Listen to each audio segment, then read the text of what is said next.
¿Por qué nos indigna, irrita o enfada que Dina Boluarte tenga una colección de relojes lujosos y en cambio no enardece nuestra cólera, por ejemplo, una masacre o la constante violación de los derechos humanos en el país o la represión del Estado que a medida que pasa el tiempo se hace menos nuestro?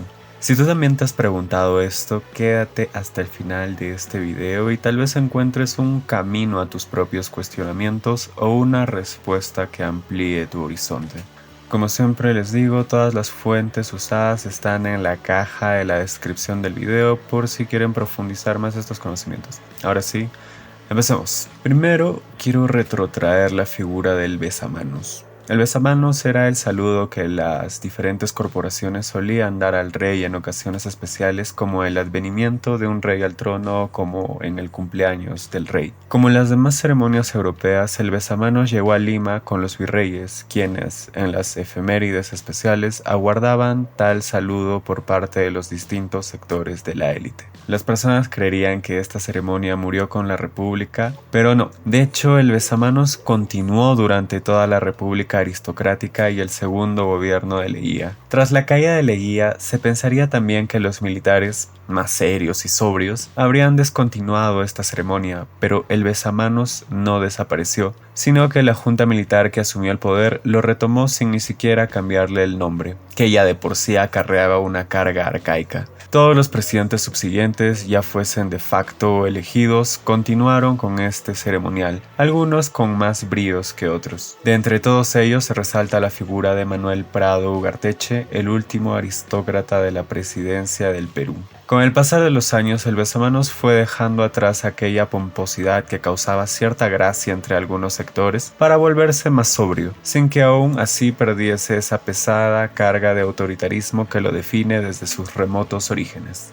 Como decían los abuelos, gallina que come huevo aunque le quemen el pico. Además de la enorme carga protocolar y de etiqueta a la que somos propensos los peruanos, probablemente, y esta es mi conjetura, esta ceremonia se haya transmutado ya no en un desagradable acto de servilismo de besar una mano, sino un congraciamiento por parte de la figura servil frente a la imagen que detenta el poder a través de un regalo. ¿Y qué regalo? Tal vez un reloj muy caro, unas joyas Cartier muy costosas, o quién sabe, porque que esto haya salido a la luz ahora con Dina Boluarte no significa que este mismo caso particular, entre comillas, no se haya presentado antes en otros gobiernos. ¿Y a cambio de qué? ¿Más dinero? ¿Contratos con el Estado tal vez? ¿Un entramado de pedidos y favores quizás? ¿Hay más análisis detrás de esto? Pues tal vez. Los seres humanos son seres fascinantes porque a través de complicados rituales determinan quiénes están arriba y quiénes están abajo. Y lo hacen desde tiempos inmemoriales, a través de símbolos que muchas veces reflejan las condiciones materiales en las que se desarrollan los individuos dentro de la sociedad. Por otro lado, está esta especie de distinción a modo de sátira entre el valor de un objeto y el valor de otro objeto que cubre la misma función y utilidad. Por ejemplo, es lo mismo utilitariamente hablando tener un reloj de 20 soles y tener un Rolex de $14,000. Los dos te van a dar la hora. Según Pierre Bourdieu, existe una oposición entre los gustos de lujo y los gustos por necesidad. ¿Por qué se prefiere un Rolex y no otro reloj barato que al fin y al cabo cumplen la misma función? Es decir, dar la hora.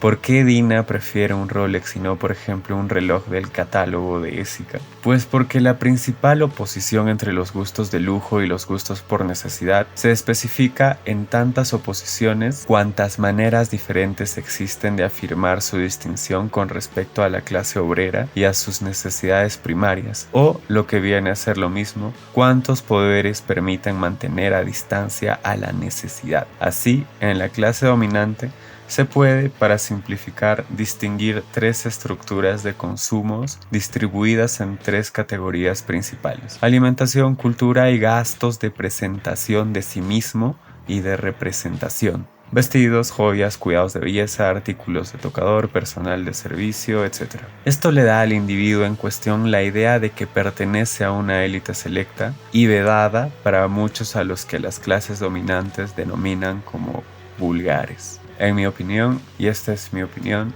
Definitivamente el hecho de que Dina aporte relojes de alta gama y joyas caras en sus muñecas no fue un inteligente movimiento político. O sea, ¿cómo se le ocurre presumir un artículo de ese calibre en un país que se ahoga en corrupción, empobrecimiento y demás? Y eso muestra lo desconectada que están las esferas y los actores políticos con la ciudadanía en general, y el hecho de que haya tratado de minimizar la situación con los argumentos más risibles y que probablemente todo esto pase sin ninguna consecuencia para los implicados, es decir, la presidenta y las personas que presuntamente fueron los dadivosos obsequiantes, muestra la materialización de las jerarquías con la ostentación y con la legitimación del poder, que la mayoría de los peruanos entienden, porque los peruanos no son tontos, pero que ya han asimilado como algo natural, porque en Perú no existe la transparencia y menos en los ámbitos políticos. Y ese justamente es el obstáculo que nos impide consolidar uno de los principales discursos republicanos, que todos los ciudadanos son iguales, pero claro, en la mente de estas personas y en la realidad peruana, algunos son más iguales que otros porque, aunque duela admitirlo, no somos una democracia plena y tal vez nunca lo seamos.